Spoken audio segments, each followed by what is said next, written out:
Ladies and gentlemen, welcome to the Animal Based Dad podcast. This is the show where between my guest interviews with subject matter experts and topic-specific deep dives, the aim is to arm you with actionable insights and information on how to prioritize your metabolic health and improve your overall health and well-being. Ladies and gentlemen, welcome to the Animal Based Dad podcast. I'm your host, Ricky Dupursue, and this is the first mini-series within my deep dive series. So I've got the fantastic Roderick Lambert with us, and he's going to be presenting across 5 episodes, taking a specific topic at a time and getting right down into the weeds on that topic and unpacking it in a way that we hope will give you, the audience, insight and actionable information that you can take away and apply in your own health journey. So, Roderick, thanks for joining us on the show, sir. Great pleasure, Ricky. Great to be able to have an opportunity to get deeper into individual topics. Yes. So we sort of... This episode is brought to you thanks to my work as a Zinzino independent partner.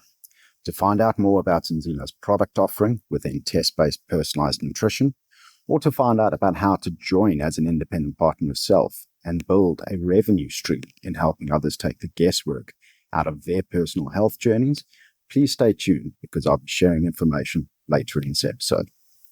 Conspired to put this together after I interviewed you for the main channel, which is the guest series, in the interview that we did there that'll be releasing later this month. But I wanted to invite you on because you're someone who, like myself, gets deep into the science on all of this metabolic health stuff. And I think that's quite important, but I also appreciate that not everyone has the bandwidth in their lives to be able to do that. So the idea here was for us to have a conversation. I'll let you present your information, and I'm going to play devil's advocate in a way, but I'm going to ask questions from the perspective of the audience to try and tease out the detail and make it more relatable. So with that, I'll hand over to your good self. You can introduce the topic you want to talk about in this episode, and we'll get going from there. Absolutely, Ricky. But before we move on, I think there's one thing we should mention, and that's our friend Neil Friedman, who has a story very similar to ours, but he took the extra leap of actually quitting everything and going into researching how mitochondria react to certain inputs. Mitochondria, we'll talk about them a lot in this series, so hopefully by the end you'll have a good understanding. I'm now talking to the viewer, of course, what they do and why they're so absolutely fundamental. But he's doing really useful PhD on in lab work to measure mitochondrial reactions. In his case, particular area of interest is in how they react to glucose, with the goal of actually turning the insight into proper targeted lifestyle and therapeutic treatments to prevent to see what could be done for prevention of mitochondrial damage. In this case, his hypothesis is from glucose. And Ricky, you set up this GoFundMe for him because he's 3 years into his PhD, self-funded, which is I can't even imagine that because it's a hell of an undertaking. Literally, it's just outgoings. There's no income from it. And he needs a couple of years to finish the PhD. So you and Martin Gillespie, you set up this GoFundMe, and I would like to invite the viewers to go to the link that Ricky will put in the show notes. And if you can donate even a little bit, it will help, because this is citizen science almost, except he's doing it in real lab conditions. He's a real scientist at the start of a late blooming career in the field, and it's totally uninfluenced by industrial or corporate interests. Incentives dictate outcomes, and this is a guy who's doing it. The incentive for him is human health. It's not a drug that you can then sell for billions. It's not a patent. This is literally so we better understanding of how humans work at a subcellular level, which is where, unfortunately, the last 50 years of science fails to get to that level of Correct. understanding. And which is why we have, and I'm getting worked up here, this never-ending, progressively worsening epidemic of chronic disease. So please go and share the link to your friends. If you can spare some pounds, that would be great to help Neil in that. So sorry about that, No, viewers and Ricky. that's absolutely awesome, Roderick. The only couple things I'd add to that is as the audience will start to appreciate, those who haven't cottoned onto this yet, the nutritional literature space around human nutrition is an absolute minefield of conflicting information. And as you've touched on there quite rightly, it stems from vested interests. And the last 50 to 60 years worth of what we call nutritional science is basically very cleverly dressed up marketing campaigns for a particular company or a particular product, usually in the form of ultra processed foods or pharmaceuticals. And so what we have is very few people looking at the science without a vested interest behind them. Neil is one of those people who, like you say, have, out of the pure interest of wanting to get humans healthy and thriving, gone into experimental data, which is leagues above epidemiology in terms of quality and thoroughness. But it's expensive to do. It's very expensive to do. He has to support himself and his family. His full-time career is working on the PhD, which, like you say, it doesn't bring an income in and of itself. And he needs funding. And there's very few, there aren't pharmaceuticals lined up waiting to fund him because they haven't got a product to sell off the back of this. So finding funding for him is extremely difficult. And that's why we've gone down the route of setting up this GoFundMe for him and reaching out to the wider sort of metabolic community and asking for your help and input. So whether you can contribute directly, however small that amount may be, or if you can share and put the campaign in front of the eyes of people who may be able to help further it, that would be extremely appreciated. So thank you for taking the time to mention that, Robert. That's appreciated. Okay, so that's a little bit of housekeeping. Let's get Yeah, all on good. to the topic. So yeah, thanks Ricky for this invitation and opportunity. We've put together 5 topics for the 5-part mini series. We'll see if you like this discussion we have today. Please do give it a like so we get some feedback that it's something that you would be interested in exploring in the other 4 episodes. But today the topic is about inflammation. You've heard about inflammation, I'm sure. You probably all think it's a bad thing. Well, today you're going to find out that it's a good and a bad thing. Just depends on the context. Yes. And we're going to explore what it is so we have an understanding. When you know better, you do better. We're going to look at what causes it, what some of the mechanisms are, and primarily we're going to look then at what you can do to reduce the levels of inflammatory inputs that your entire organism has to deal with. Yeah. And the reason this is really cool is because when we have that interview we did together about me, there are all sorts of nuggets you can pick up there, but this is like taking a bit of time to get into the details a bit. So it's one you Yeah. put on your walk, put on in your car, and have a listen to, and you will at the end of it have a better understanding what's going on within you. So Cool. where do we start? I guess why is information important? Why is it a topic? Why do we hear quite a lot about it? Well, I just looked up at a research paper, or rather a summary paper, a review paper. Then they quoted that 3 out of 5 people die globally of chronic inflammatory diseases. Excuse me. Mhm. And they listed some of them: stroke, chronic respiratory diseases, heart disorder, cancer, obesity, diabetes. But it's not an exaggeration to say that chronic inflammation is at the core of most disorders Mm. and diseases that we talk about in the Western industrialized world. Autoimmune disorders, all the things I mentioned. It's totally, it's absolutely implicated in things like heart disease. I mean, atherosclerosis, etc. So I But suppose yeah, maybe just a good starting point, because I'm not sure many of the audience will have appreciation for the nuance here. But let's define inflammation in terms of what is acute inflammation and what is chronic inflammation, and get that divider. yeah. Absolutely. Great. And so, therefore, you probably think inflammation is a bad thing. Now, it is and it isn't. It's complicated, as is everything all the time. So, the current thinking on the origins of life, for instance, put inflammation as a key evolutionary mechanism for building multi-cell complex organisms like we are. The idea is that the evolutionary pressure of external environment creates a situation where the cells have to react, deal with that input, and be prepared, and that's how they build back stronger, to use Yep, yep. a phrase from politics, and that has been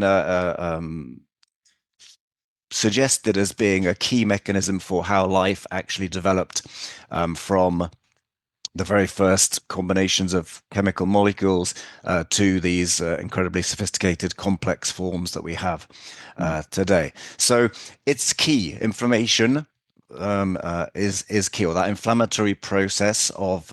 So what is it? It's when your body reacts to some sort of input or stimulus that is puts it out of so-called homeostasis. That's kind of a balanced state where everything is functioning in a coherent manner, Mm-hmm. and turns it damages that, or disrupts that coherence. And the body, our cells are continuously creating order from disorder. That's laws of thermodynamics about entropy, etc. Won't go down that one. But basically, that is the role of your cells, is to capture energy and dissipate it throughout the body in an ordered, coherent manner, because you have trillions and trillions of cells, and they all have to work together in Yep. a coherent way. So when you get one of these inputs or disruptors, then your body has to react. And in doing so, it creates a whole many pathways and processes that are we are created to deal with and to get it back into order. Okay, Mm-hmm. and when it's a short-lived input or disruptor, then that's okay. That's actually positive, and we can talk. We've given it a name called hormesis, and that's anything from that's actually anything at all. That could be your viral infection that your immune system deals with, and you become more immune to that virus. It could be lifting weights, where you're tearing muscle fiber, and the inflammatory process then comes back to repair and rebuild back stronger. All these things. Cold thermogenesis is a trendy one at the moment. Sprinting. Even things like exposure to non-native EMFs is on short term is an acute environmental distressor, and your body, your cells react to that, and let's say mitigate the damage. Okay, Yeah. so that's Yep. acute. That's acute stress. Chronic stress, chronos, time, meaning lasting a long period of time, is where the problems happen, because then your body or all your cells are dealing with multiple disruptors and are continuously in this inflammatory response mode. Mm-hmm. And that's where the damage starts to happen. So, have I answered your question, Ricky? Yeah, yeah. I think if we would take that a layer up, just for the layman, so acute inflammation is your body's signaling basically to tell your immune system and your cells where the work is needed. So whether that's an infection, an injury, a stressor like exercise, as you've mentioned, you will become inflamed in that localized space, and that'll tell your immune system or your cells that's where the repair work is needed. Your body will do the repair work, the inflammation response will then subside and you'll return back to homeostasis, having built back stronger, to capturing the phrase there. Where chronic inflammation is, as you said, sustained over time. So it puts your body into that inflamed response state, but it never allows you to come back down. So the assault or the insult is sustained. That can be from your environment, it can be from your diet, it can be from many different causes, but it's a sustained state of telling your body, oh, there's a problem, there's a problem, there's a problem, there's a problem. And it never lets it actually fix it, never lets it return back to homeostasis. And as you correctly say there, that's where problems tend to set in, because that's a dysfunction of how you're meant to be working. Right, exactly. So, we're pretty adept at dealing with these stressors. I mean, it's part of, the sun. UVB light from the sun is again a stressor. It creates an inflammatory response, which is then mitigated, naturally in the skin, as long as we don't overdo it, and as long as we are properly prepared for that by morning light and evening light, etc., etc. So, this is going on all the time. The problem is when it builds up on many levels, then there will be a moment when it collapses. The whole system starts to collapse, and that's when all the nasty stuff happens. But we'll get onto that in a moment a little bit about the mechanisms. So, shall we have a look at what these sources of day-to-day modern stressors absolutely. are? Okay. So, sources in the environment. The obvious one is when we talk about stress, we tend to think about psychological stress, psychological stress. That the nagging wife, the bullying boss, the work deadlines, the annoying children, all these things that we love them all very much, but they will create this mental stress, and that's I don't know if we need to talk too much about that, but that is essentially reacting to danger. We react to that danger, some sort of emotional insult, some sort of pressure, fear, etc., and that is switching our autonomous nervous system from between parasympathetic, which is kind of your fight, flight, flee response, and sympathetic, which is your hang on, I've got that there. I always get that mixed up. So parasympathetic, which is your rest, digest, regenerate, and sympathetic, which is your fight, flight, flee response. And both those two modes, if you like, we're always continually balancing between them. That's can be measured through heart rate variability, for instance, is set off different mechanisms and pathways to deal with that. So in that fight, flight, flee or fight or flight anyway. We are upregulating things like cortisol, we're upregulating things like adrenaline, blood glucose, etc. And that's absolutely fine. That helped us when we saw that tiger in the bushes to run away. Get ready to run. Exactly. Like hell. And that's acute in acute form, in a short-lived form. That's absolutely okay. But the problem is we live under constant psychological pressure, whether it be reading the bloody news, which I don't do anymore for that very reason. In a job that is more pain than pleasure, in a relationship that is again more pain than pleasure, etc., etc. So there are lots of these things, and I think everybody has experienced them. Everybody knows where their sources of psychological stress come from. So, which is also the reason why I use the word stressor as a generic word for all of these things, because when we talk about stress, people tend to automatically assume psychological. Man-made chemical products that we add to stuff. So forever chemicals, look them up. They're the most famous cases like those Teflon frying pans, but that's Teflon is used, and its various products that they've since reformulated or created new ones with the same biological effects. They're used on furniture. They're used in anything that's supposed to be non-stick, stain-free, Yeah. stain-resistant, fire-resistant, etc. So furniture, clothes, cookware, etc. Then you've got a lot of stuff you read in the news about microplastics. Absolutely. Mm. These are, again, they get into your body, into your cells even, and creates, they're not supposed to be there. So Yeah. it's another environmental signal to your cells that is creating disorder, and your cell has to, or cells have to react to that.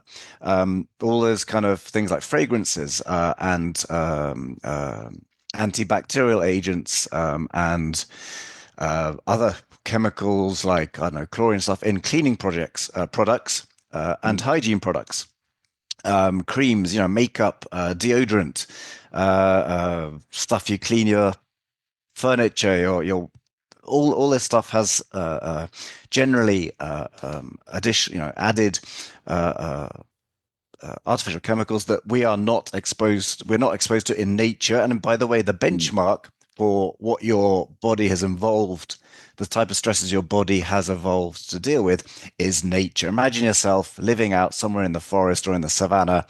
Yeah. That is your kind of natural environment. So all the stuff that we have in our homes, all the way we lead our lives today, is actually new to Mm. what your cells have evolved to deal with. Just to, sorry to Yep. interject here, but just to add a bit of context for people as well. So, because you've listed off a lot of things there that are part and parcel of Still got more. normal, yeah, but part and parcel of normal everyday life for people now in 2025.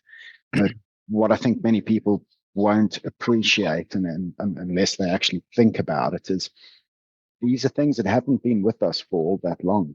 Um, Microplastics, forever chemicals, makeups, and stuff like that, deodorants, and all of that. We've only had them really for the last 60, 70 years on average.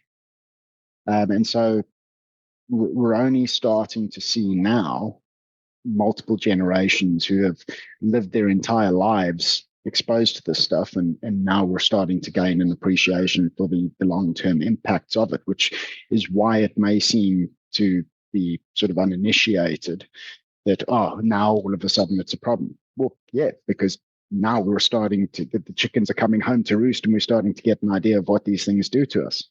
We didn't have that data, we didn't have those outcomes before.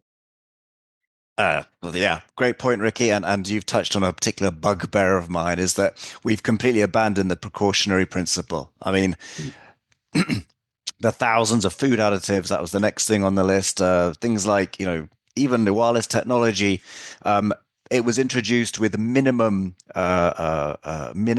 real world testing on humans, declared safe generally because it was seen through the wrong lens of what Mm. but the biological effects are. And then we get used to it. It makes our life convenient and easy, and makes us more productive in the end. Yeah, And 20, 30, 40, 50 years down the line, they're so entrenched in our daily life that yeah, it's we can't even difficult to get imagine rid of. without them. Yeah, And of course, there's so much money behind, so much business behind this, that no one's going to suddenly say, "Oh, hang on, but we better." yeah. I don't know, pause the development or pause the sale of them, or withdraw them from the market even. Mm. Impossible to imagine that. So we're in big trouble. But exactly. And the same thing, the things we put in, I talked about additives and preservatives we add to food products, things we put in food, or rather the ingredients that we make the food from. So all the stuff we Yeah. spray on our monocropped fields, herbicides, fertilizers, pesticides, etc. And will get into the cells of that food or will not be completely removed during the processing of those ingredients. Mm. The same goes with animals that we eat. So, it's very important. Are they treated with things like antibiotics? Are they actually out in the sun where they're supposed to be? Are they eating a Mm. species appropriate diet? Mm. Are they being treated with hormones, etc., etc.? So all that stuff again. What we eat, we intake into ourselves as well. Then I think most people know about air pollution. Quite hard these days to find a place that isn't affected by that. But another thing that people don't perhaps think so hard about is noise pollution. I've got an app you can roughly measure the decibel level, and I live in a village on the edge of Prague, and I was out at 6 in the morning or something, watching the sunrise in winter, and you go up on the little hill behind us, and I switched on the decibel app. There's a motorway a few hundred meters away, a busy main road as well, and it was like 55 decibels or something. And interestingly, the World Health Organization states that chronic exposure to decibel levels over 50 is a health risk. I can't remember exactly what health risk it is. So we live, and imagine living in a city. You're going to be exposed to far greater levels of noise pollution. Noise, phonons, vibrations, we are exquisitely sensitive at a cellular level to that vibrational energy that comes in. So again, we are exposed chronically to noise pollution. Indoor and outdoor light pollution. We're going to have a session on the light diet, I hope. But photonic, in the end, all energy is from the sun. They're photons, either captured in food that we eat, or directly we receive them on the skin or in our eyes. Unfortunately, with the advancements in indoor artificial lighting, starting with fluorescent lights, but even more significantly now with the global embracement of energy efficient LED LEDs, we are now exposing ourselves to the junk food of light. I like the way you frame it there. And plus, we're living our lives indoors, so we're not even exposing ourselves to the full, whole food, fully nutritional source of light that we have evolved around. In fact, was probably worse than that. It's not that we're just not exposing ourselves to it. We've been conditioned to avoid it because it's going to cause cancer and it's bad for us, and you will wrinkle and die. I remember my daughter coming home. I think this was last year. Might have been the year before, 2023 or 2024. I can't remember exactly. But they'd just had a session. Now she's in junior school, so she was either in year 3 or in year 4. I think it was year 4, so I'm pretty sure it was last year. And she came home and they'd had a session on, forget what the name of the subject is, but effectively the teachers had put up a study that was done in a South American mine, where scientists had gone and lived in the mine underground for an extended period of time, a few weeks, and come out and not suffered any major health consequences, which isn't surprising because it was only a few weeks. But the discussion they had with the kids was that no amount of sun tanning is good for you, and humans don't need sunlight, as evidenced by this experiment in the mine. And I sat there going, like, what kind of fruitcake, batshit crazy nonsense are they trying to demagogy indoctrinate our kids with? Like, that is absolute rubbish. Like, yes, there's nuance needed, because if you slathering yourself in oil and baking in the sun all day, you're going to do yourself damage. But you absolutely need sunlight. It is a crucial component of your overall health and well-being. And it's about understanding what the appropriate exposures are, timings are, etc. It's far too nuanced to say, no, all sun exposure is bad for you. But unfortunately, that in our reductionist society, that is the predominant message. It's bad for you. Stay away from it. Well, I'm not sure that we're going to go. I could talk. Well, we're going to hopefully talk for we'll hours on that when we get to the light diet episode.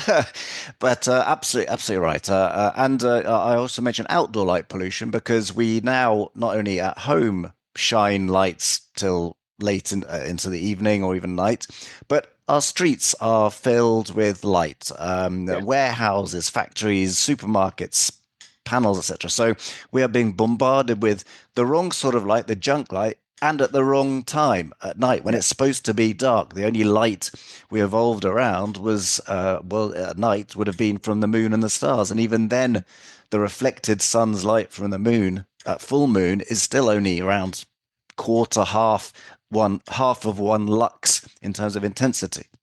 Yeah. So that's another factor. And the stuff that's coming out in the last 10 years about just the effect of, sitting under blue rich imbalanced light on cortisol, which is we're going to get to the mechanisms, and the stress response is remarkable. So again, what's going to happen, I don't know, but no precautionary principle involved in assessing LEDs. Yeah. Non-native electromagnetic frequencies is a touchy subject, I know, because you work in the industry. But the fact is, we have evolved under a certain electromagnetic environment, whether it be the geomagnetic fields of the Earth, whether it be the electromagnetic frequencies coming from the sun and the atmosphere. And we've had them for millions and millions, hundreds of millions, billions of years, and the last not even 100 years, we filled our environment with all sorts of new frequencies at different wavelengths and strengths, to such a degree that in your own home, even if you don't have any of yourself, you'll be bombarded by your neighbors and by the cell tower nearby and the electric reading meter, what it's called, the smart meter on your electricity, radio etc. towers, terrestrial TV. Exactly.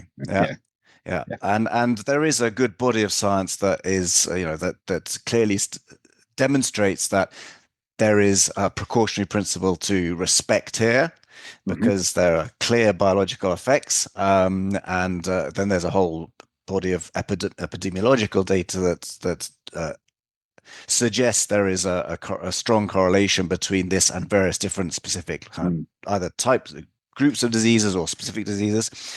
But when you put it together, there seems to be good reason to really strongly mitigate this as much as you can. Yeah. Anyway, that's another of these environmental stressors. And what did I put here? Oh, and of course, another one is your actual diet. Are you eating one that's actually highly inflammatory? And that will be for sure one that's based on simple carbohydrates, sugar, starches, and the like. How much body fat do you have? Where is it placed? Because when you get enough body fat, when the fat cells are thick enough and your actual fat volume is big enough, then there's a problem with the blood supply to those fat cells in the middle, in the center. They don't get oxygen, they don't get nutrients, and that creates an emergency kind of inflammatory response. Help me, come and do something about me, I'm dying. That's the cell talking. So your body fat is a source of chronic low-level inflammation.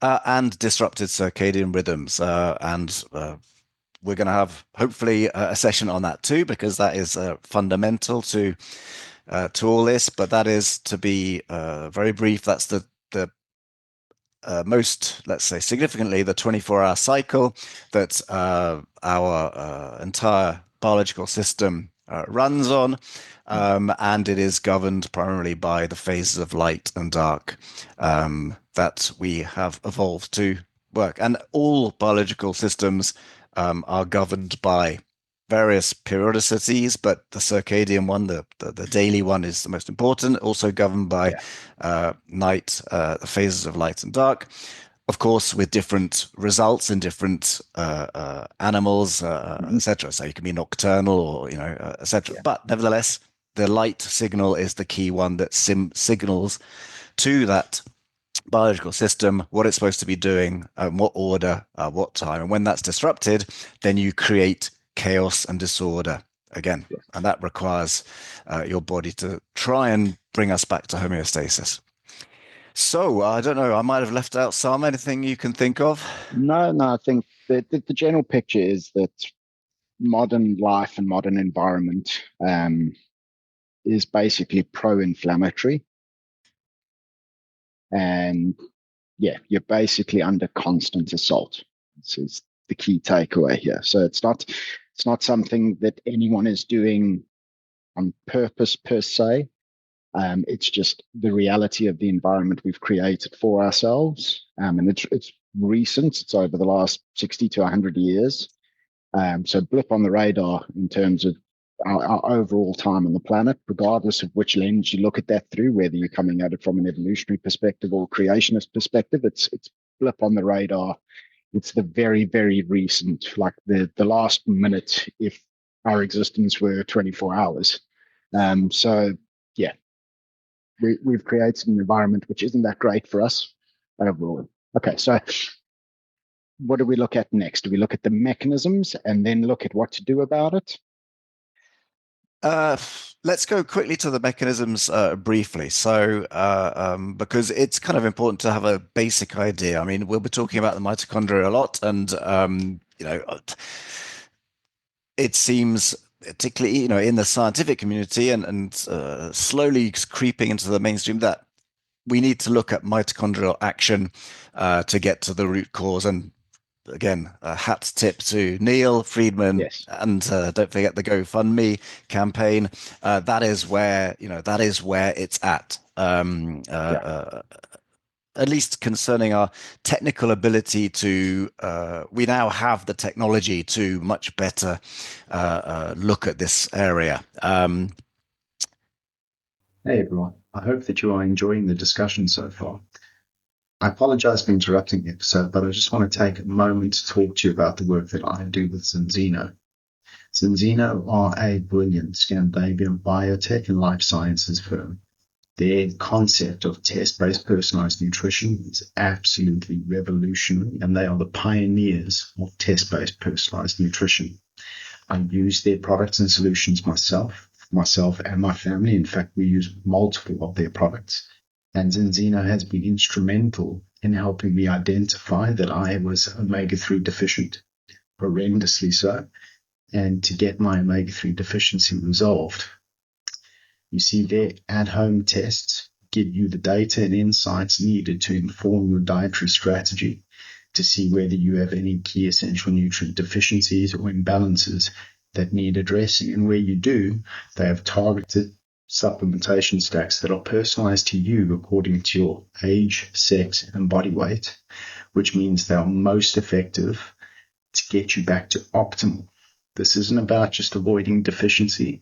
This is about getting you back to optimal, and that's a complete and utter game changer. So if you would like to know more, I have linked a short survey in the episode description. Complete the survey. It asks you some simple questions about your health goals and desires.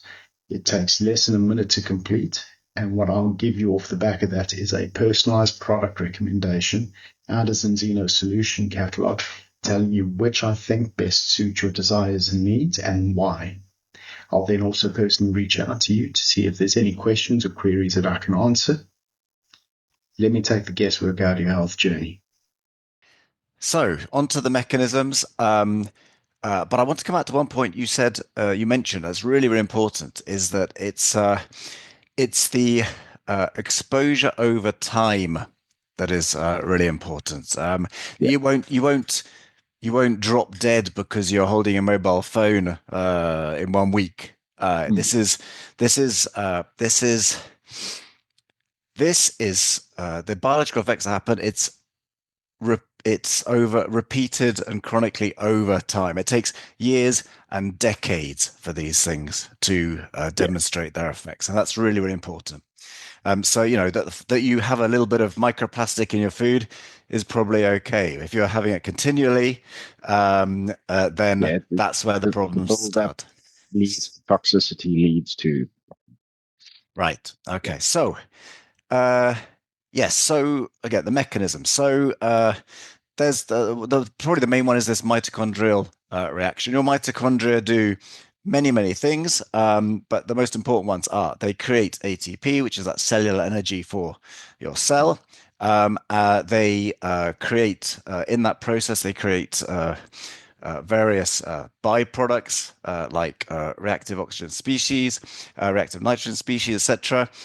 These are then these do things like signal to the the rest of the cell or to other cells. They're really important, but at the same time, in large quantities, they start to damage the cell, so your cells also have things like melatonin and other antioxidants that then in the redox. Not going to go into that, but then they chemically alter these into harmless harmless molecules, and actually they're recycled, etc.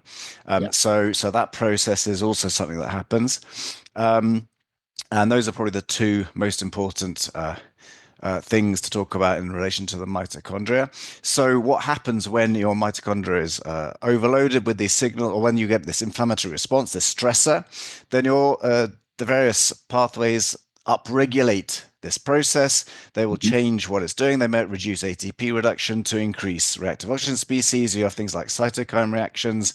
It upregulates a whole lot of things like increasing stem cell production, etc., to come back and reduce oxygen supply to that particular tissue. It'll increase heat, which is why inflammation is often accompanied by swelling and by heat. And that helps us bring in all sorts of other things that will help come in and remove, repel, or eliminate whatever it is that is causing this stress. Yeah. Okay. So what happens when it's overloaded is that you get into a vicious cycle where you're not able to remove all those free radicals, that reactive oxygen species, and it's not being removed, and it starts to destroy things like the cell membrane. Then that stimulates a whole emergency response that cell is dying, come and help me, and then you need things like your apoptosis. Or autophagy to actually come in and remove that malfunctioning cell. And we know what a malfunctioning cell that isn't removed is called. We call it cancer, for instance. So if you have trillions of these cells all over reacting different things, creating this having this emergency response and over producing and not clearing up the mess that this emergency response creates, then you can understand that your cells start to die, malfunction, or die. And when that happens, cells what is a collection of cells? It's tissue. And what is a bunch of tissue? It's organs and that sort of thing. So that's when you start to get problems with organs and tissues and that sort of thing. So that's kind of the main kind of a mechanism. Another one that's really important is the hypothalamus. Oh my God, the HPA axis, hypothalamus, pituitary, and adrenal axis. That's kind of your metabolic temperature gauge. And that reacts again to your autonomous nervous system, amongst other things. So creating cortisol. Cortisol we talk about cortisol as a bad thing. Cortisol is actually a reaction to a stressor. It's part of that process of mitigating or bringing that back to homeostasis. But again, when it's cortisol is made from not progesterone, the other one, progesterone, sort of kind of higher up in that hormonal hierarchy. And therefore, that's why when you have chronically elevated cortisol, you will have problems with sex hormones, with dopamine, with serotonin, with your estrogen, testosterone, etc. And at some point, that HPA axis will get stuck in hyperactive mode, if you like. And that's kind of burnout. So that's another of the mechanisms. Another one is from overbreathing. This is a topic I recently got into. Nose breathe, slow breathing, because we tend to overbreathe and we tend to breathe in through our mouth more than the nose, even though we should breathe in through our nose. And we are overbreathing, which reduces the CO2 pressure, which means our hemoglobin reduces the amount of oxygen it releases, or the ease with which it releases oxygen into the cells. So we become hypoxic at a cellular level, and that's really fascinating. And at the end of the electron transport chain, what is it that then gathers all those electrons and turns it into and the hydrogen atoms turns it into water? So if we don't have the oxygen, sorry, it's oxygen that gathers and turns it into Yeah. water. So if our cells are hypoxic, then we have a block at the end of our electron transport chain. Yeah. And about metabolic water and stuff, how important that is. Perhaps another time. We haven't got it on the list, but maybe we should. Yeah. The power of water. So those are some of the mechanisms through which this creates damage when it's overloaded. Cool. So there's a couple things I just want to Hmm. circle back to and just touch on for a second, because we tend, or rather we're trained to think in a reductionist way in modern society. We like to silo everything and view it in its own little silo, but also through a reductionist lens and oversimplify things. All the things that you've mentioned there, the body's response and all of that, cortisol, for instance, we'll just pick on that for a moment. It's a hormone and you have it and you produce it, but you do for a reason. And I want people not to think about cortisol as being bad for you. It's chronically elevated cortisol, which is bad for you. It's the malalignment with its intended function, which becomes the problem. And that's a piece of nuance that I think the audience should take a moment just to sit on and let that digest, because you see it a lot online. People talk about cortisol in the negative aspect and give the impression that you should be reducing cortisol at all costs at all times. And that's the incorrect way to think about it. The better way to think about it would be to understand what is the physiologically appropriate role of cortisol, what it's meant to be doing for you. For instance, upon waking and getting the first sunlight, it's the cortisol response, which is your wake up hormone, gets you up and going. And you want that rise in cortisol first thing in the morning, but then you want to come back down. You don't want it to stay elevated. So, yeah, just wanted to take a second to point out. And then there's many examples of that. We've picked on cortisol in isolation now, but every hormone you have has a physiologically appropriate function, and learning to understand that function and the timing of, in line with circadian biology and other functions of your cells, learn how to let it do its job and let it do its job. Don't treat it like it's a foreign thing that you don't want, because you're lining yourself up for other issues. Right. Great point. First, just to add to that, because that's a really great point at a more sort of philosophical level. Um, our When we get out of the way, our nature is really good at actually healing and really quick.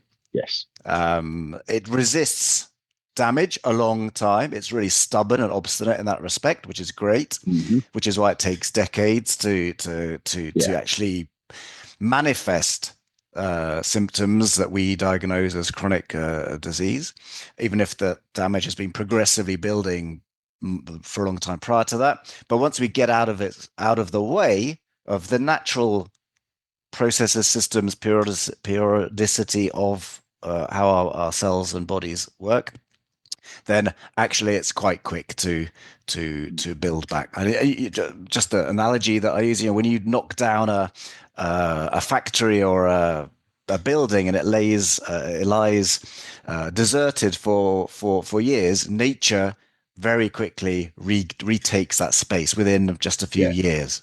Despite the fact that it's covered in concrete and cement and that sort of thing. Nature does regenerate very quickly. If you leave it alone, if you don't mess with it. And the problem with the reductionist thinking, which means that we reduce every controllable variable, try and control all of them except for one, so we identify what is the exact mechanism or molecule or whatever it is that is having this effect that we've identified. It's useful because we start to put that jigsaw puzzle together about what's actually going on.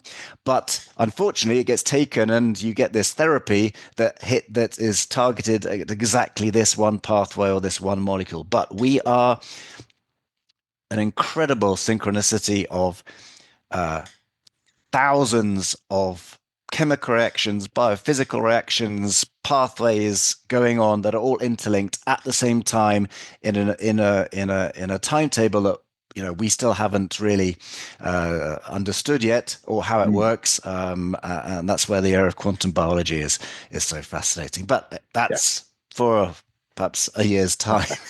We're getting really ahead of ourselves. So what have we done? So we've said what it is. We've said what it leads to when it's chronic and excessive. We've looked at a large number, maybe not comprehensive, but such a long list anyway, I think it'll do, of environmental sources of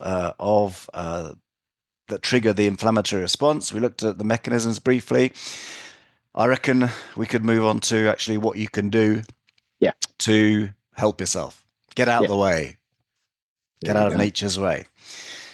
Okay, so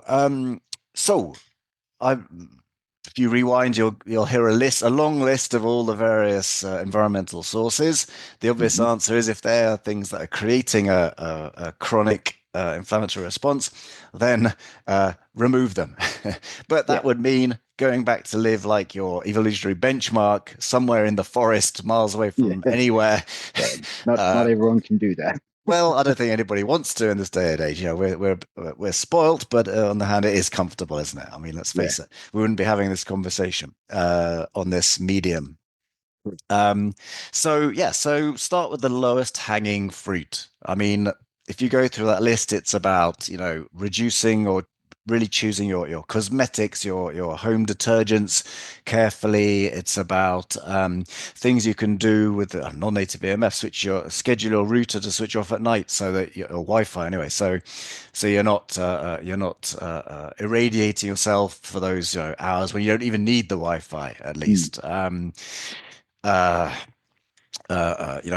get cookware that's not from plastic. It's from and not coated with chemical various substances. That's actually a good one. I just want to highlight the fact, because a lot of cookware is now advertised or marketed as being ceramic. Right? It's okay. Plastic. Is it? Okay, right. Yeah. Okay. Yeah. Well, so it's the Teflon derivatives, as you've mentioned earlier. I fell into this trap. I've got a wonderful set of ceramic pots and pans, but it's a plastic coating. You can't find them listing out the actual ingredients of what they've used to make it. All you can find is it's a sort of Teflon derivative. So it's not great. On that topic, what would you recommend people cook with?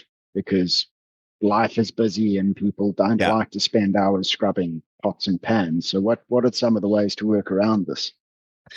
I use a cast iron pan and I have a stainless steel one. The cast iron one is actually really, I use animal fats to cook in, so lard or tallow, and a cast iron pan will last you generations if you look after it a little bit. And I don't, I once every actually, but if you're not, I clean it about once a week. Because at the end of it, it's just a bit of the animal fat. It depends what you're eating, of course, but a bit of animal fat, bits of egg, that sort of stuff. And you wash it literally by wiping out the grease. Learn from my mistake. Do not rinse it down your sink, because it will again solidify somewhere in the pipes. And you have to call a guy with one of those high pressure things to unblock your pipes. Not good. So I wipe it out with some kitchen towel to get rid of almost all the grease and fat from it, and then I just rinse it under hot water, no detergent or anything. And then every so often I will, and then after washing it, you just put it on the stove for a few minutes to evaporate any more water, because it is iron after all, and it does have a porous you don't want it to layer, so you don't want it to rust, although that can be dealt with too.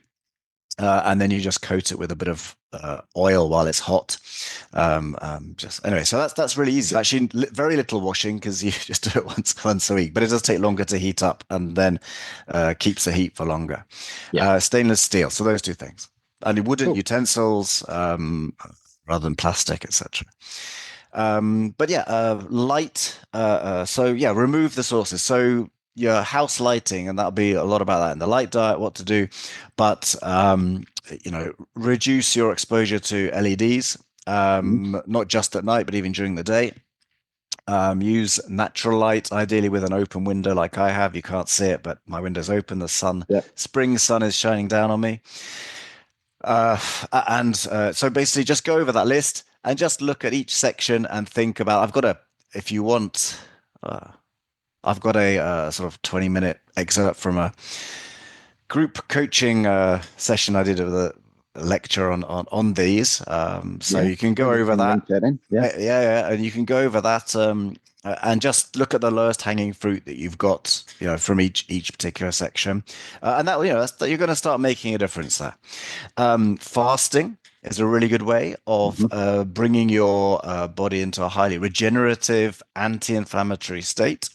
Yep. For that clearing up of all those dysfunctional, broken, dying, emergency calling cells. Yeah. That requires a bit of practice to get your fat adaptation, depending on, again, your lifestyle so far. What have I got here? A low inflammatory diet. So there we go. So we talked right at the beginning about things about how you're that high glucose, simple sugars, a high simple carbohydrate diet will be inflammatory. Simply having raised blood glucose continuously or frequently beyond some sort of physiologically acceptable level will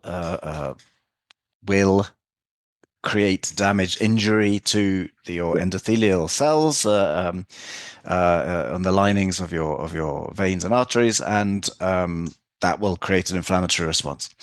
Reduce your body fat. So that's another one. There's the whole omega-6, omega-3 ratio thing.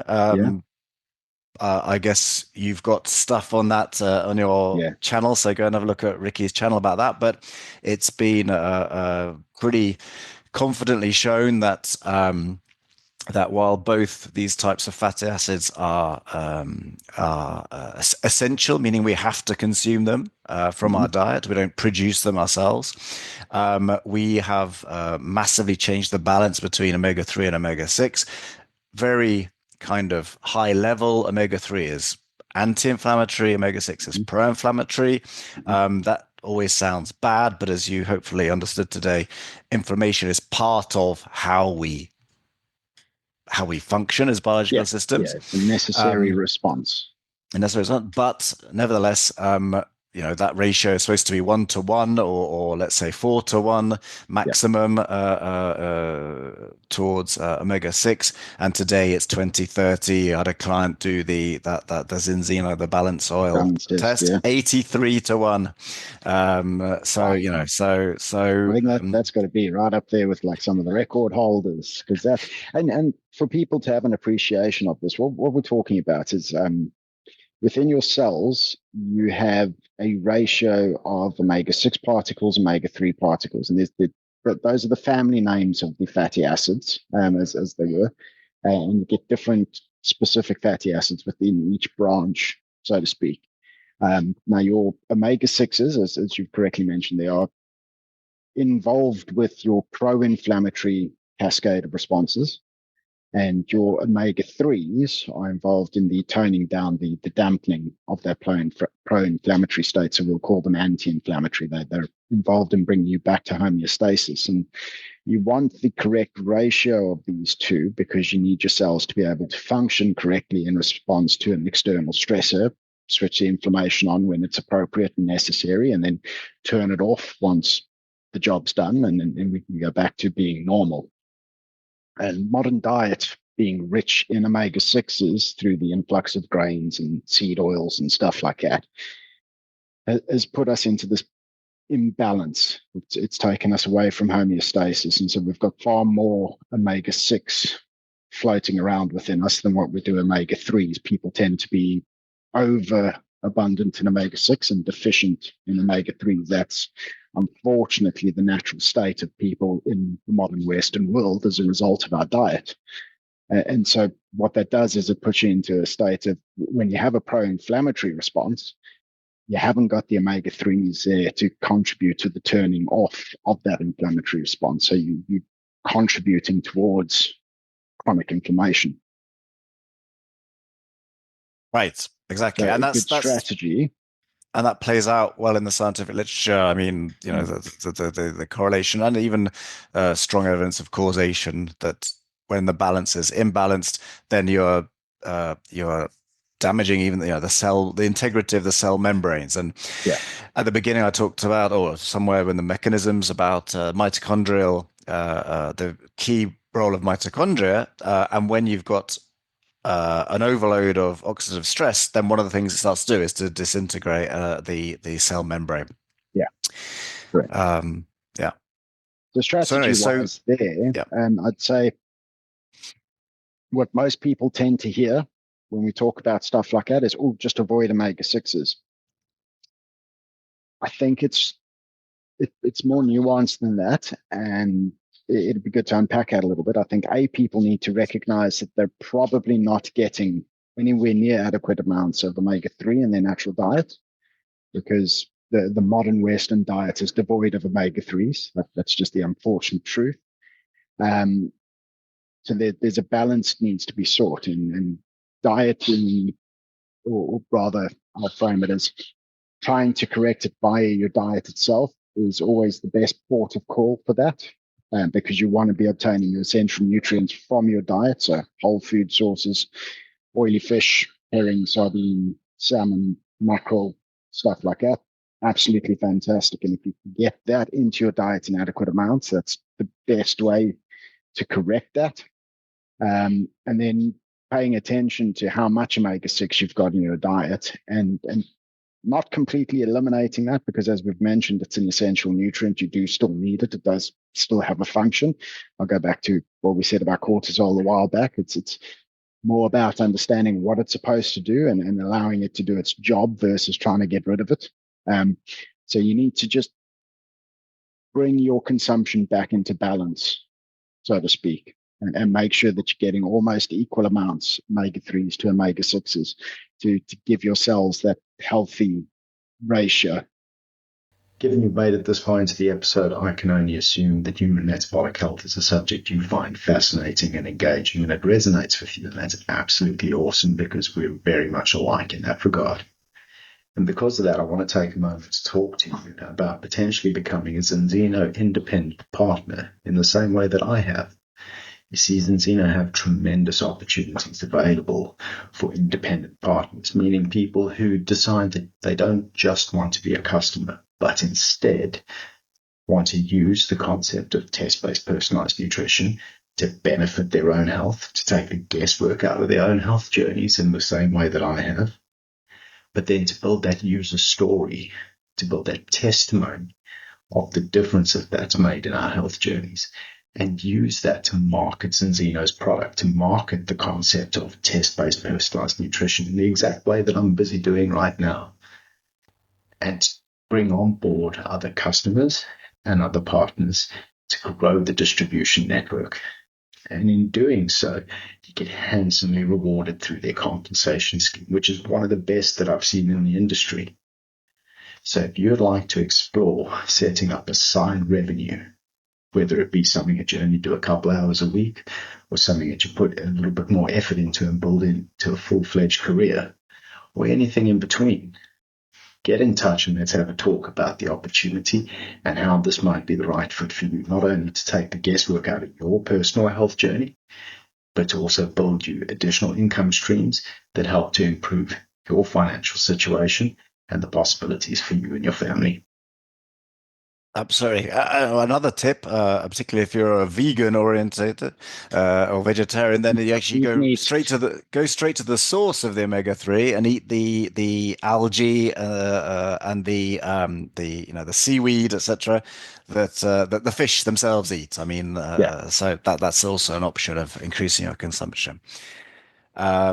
Absolutely. And that cell integrity, cell membrane integrity is really important, also because it creates a voltage potential that is vital for getting all those letting things in and out of cells, and for getting for allowing the stuff that your mitochondria need, which are generally talking about charge. In. So you want to have your cell membranes in tip-top condition. Yeah. Which brings me to the other thing I had is grounding. Yeah. It's demonstrably measured in the scientific literature that contact with of skin with biological growing things like the ground, leaves, etc., particularly your feet and your palms of your hands, the soles of your feet, palms of your hands, um, brings down lots of measurable inflammatory things, like brings down blood pressure, switches your vagus nerve, increases your HRV, reduces cortisol excretion, etc., etc. So grounding is a great thing. Again, go back to our benchmark of nature. We walked around barefoot on the bare ground the whole time. We slept on the ground. And today we hardly ever touch the ground. So that's another way we've removed ourselves from that benchmark. So grounding, you can get grounding technology, which if you can't get out, is a good idea. There are all sorts of issues about how your wiring is set up at home, and so if you're doing grounding, my recommendation is grounding technology. Get the external copper stake to That's put right. in the ground with the wire that leads to your grounding mat or sheet or whatever it is you got. Than put sticking it in your plug attached to the earthing pin is the second best version of that, because it demonstrably picks up dirty electricity from your house wiring. Um, and I talked to the mechanisms about the mitochondria. As we age, the mitochondria, the electron transport chain, those respiratory proteins, get slightly further apart from each other. It's like crossing a river of stepping stones. Like as we get older, those stepping stones start to get further apart, which means that when you jump across those stepping stones, the further they get apart, the harder it is, the more likely you to miss. Which means in this case, the electrons that are traveling down this are likely to fall off the electron transport chain and provide the electrons needed to create free radicals. So that's, as we said, that's a source of inflammation in itself, damages the cells. So you want to get your mitochondria functioning as best they can, whatever your age is. And on our session on accelerated aging, we'll be talking about this in much more detail. But the point being is, so whatever can get your mitochondria working closer together, the respiratory proteins. So cold thermogenesis, cold exposure, could be face dunking, it could be wearing shorts and a t-shirt in the winter, but that you're kind of most effective is getting in cold water. Quite simply, but don't have to jump into a cold plunger. You can start slowly and build, because you have to build up your cold adaptation. Sunlight, we talked about sunlight, but yes, you need to really expose yourself to as much full spectrum light as possible. I don't just mean full visible spectrum. More about that in the light diet. And here's a recent thing I've been getting. Oh, so exercise, of course. While exercise, depending on how strenuous it is itself a stimulus for the inflammatory response. It's well documented that it's a good stimulus, because as long as you don't overdo it and allow the body to regenerate afterwards, then actually it's beneficial. That it's a net benefit. And that can be, whether it be to do with weight bearing exercises or even, cardio. You need to allow, if you get to a point where you're actually doing the damage, the healthy damage, you need to allow it to regenerate. I'm a great fan of Philip Maffetoni's method of cardio, which is exercising below a certain heart rate, which is where roughly you start to switch more into the anaerobic area, and anaerobic exercise switches on glycolysis, it creates lactate, etc., etc. It's great because we could run away fast from animals, but you do it too much, and you're going to create chronic inflammation. Yeah. So this MAF running, for anybody who finds themselves midlife, not in great condition, or MAF walking even, is a great place to start, because you're staying below that threshold where that starts to happen. You're in an anti-inflammatory, non-inflammatory zone, and you are causing your mitochondria to work harder to create the ATP to do this. You're increasing oxygen and carbon dioxide, of course, release. So it's really great for your mitochondrial health. And on that subject, it's an artificial synthetic substance, but I've been experimenting with myself the last few months. Methylene blue, heard about it a lot, That is an etc. interesting one. It's a really interesting one. I've got a whole section on that in my biohack pack. The safety profile is very good, with a few important caveats, which you should read in that. I've explained in there. But it does two things. First of all, it's a crutch for that electron transport chain. It will come in at complex 3, complex 4, and actually bridge the gap, so gets your electron transport chain working more efficiently, which means more ATP, more metabolic water, better oxygen, CO2 cycling, etc.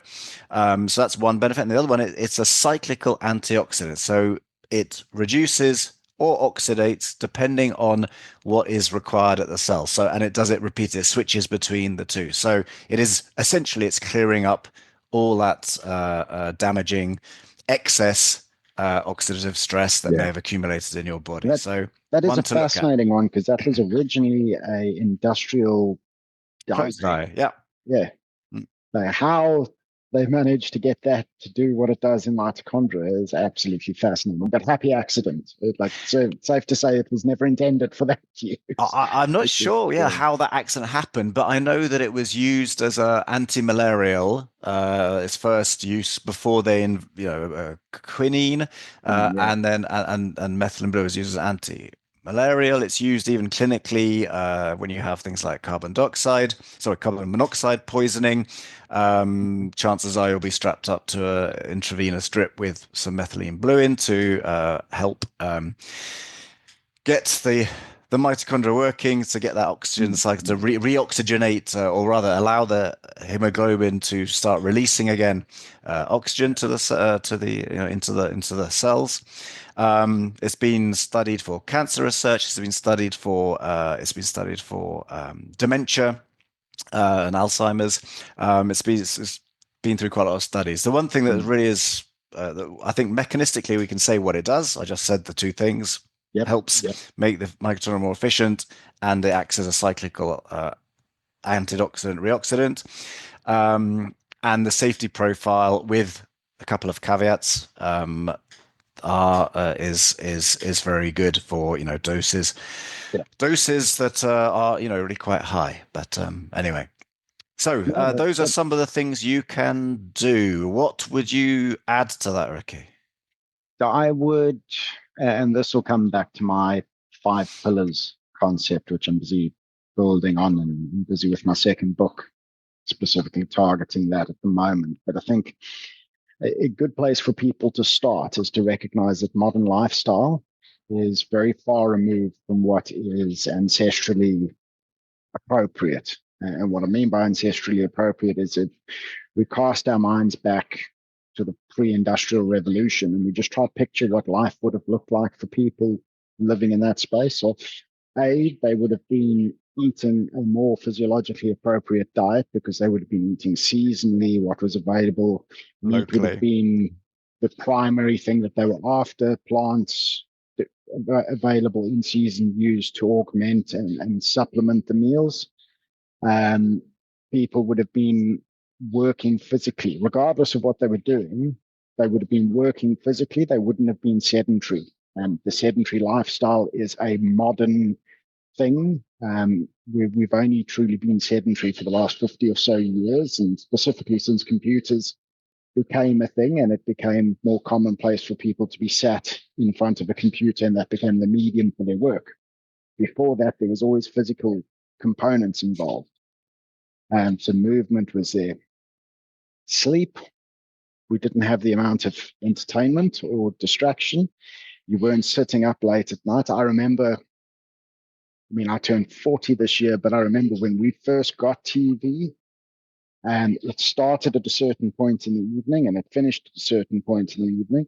And then it was the patterned screen for the rest of the time until the next day where the viewing hour started again. You didn't have the on-demand barrage of distraction that we have now.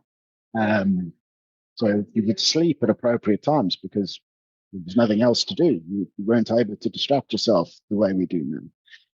Light diet comes into it as well. So light exposure, which and all of these interplay, they're all interconnected and they interplay with each other. And if you're getting one wrong, it impacts the other one, and so on and so forth. But the point being that if you start to understand what your physiology requires for proper function, and you start to try and structure your lifestyle such that you're getting adequate amounts or adequate quality of those inputs, you set yourself up in a better place to deal with the constant barrage of stresses that we've gone through in this discussion, because they're there. It's very difficult to get away from. As you've touched on, just using the EMF example, you can switch off your Wi-Fi at home, but you're still getting barraged with radio signals. You're still getting EMF, whether it's from terrestrial television, whether it's from satellite, whether it's from radio towers. It's everywhere. You're really going to struggle to find a place where if you stick an aerial up, you're not picking up signal. It's just, unfortunately, that's the reality of what we live in. So you need to be arming your body and giving your body the base level requirements it needs to fight or recover is probably a better way to frame that. You need to be doing as much as you can to enable recovery, because the stresses are there, the stresses are constant, and you need to be giving your body that extra bit of help in getting back to homeostasis. So that would be my personal takeaway. Yeah. Just before we finish off, what would your takeaway be if you had to pick one thing that the audience takes from this? Okay. It would be following for what you just said, actually. It might sound all a bit kind of depressing and inevitable and pessimistic. What I want to say is that our inflammatory response to stressors is part of how we got to being this very complex multicellular organism that we are today, and all biological systems that we see today. So it's part of it. And you can imagine like a bucket with water, and all the things we talked about that are creating the stressors are filling up that bucket slowly. But, until that bucket the fuller the bucket, the more liable you are to developing some sort of chronic disease. But you can still get pretty full in the bucket, fill up the bucket quite a lot. You basically what you're trying to do is just to make sure that the level of water in the bucket is not getting to the rim, that you're trying to sort of release it as much as possible, which is what happened in COVID. We're all living with full buckets, and then suddenly this new virus comes along, and we just couldn't cope with the cytokine response because obese, diabetic, whatever, your body is already at max defense, max kind of mitigation zone, and it just spilt the bucket. The good news is that all these things, it's not like each individual thing does one individual thing. All these things are environmental stressors. So even if you can't do much about your EMF, you can do more about your light environment, or you can do more about your food, or about the plastics, or the forever chemicals, or whatever. I mean, choose a few of those areas where you can do the most in. You are reducing the level of water in the bucket by doing that. Yeah, I like that. That's a good take on it. To sort of pick things that you can control and control those, and it doesn't have to be everything at once. You're not trying to boil the ocean. Pick one thing, build that effectively into your lifestyle, and then you can move on to the next one. And over time, because that's the key point, Joe. You're not going to fix everything overnight. It's going to take time, and it is about building lifestyle, not quick fixes or hacks. But over time, you then build a lifestyle which is more conducive to positive outcomes. Yeah, that'll really help you. Yeah. Well, Roderick, thank you very much for your time. I think that's been awesome.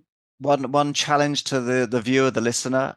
If you've got questions about this, then put them in the comments Yes. or the podcast, whatever comment section, or YouTube. I'm not sure exactly what's all the media going this out. Put them in there because if there are questions, we can pick them up next time and have a quick Yeah, look at them. That'd absolutely. be really useful to get that feedback on there. Okay. Yeah. So, Ricky, thank you very much. Yes, thanks a lot. Looking forward to the next deep dives. Yeah, and follow me and Ricky on LinkedIn, Facebook. What are you? You're Animal Based Dad on Facebook, is correct? Yep.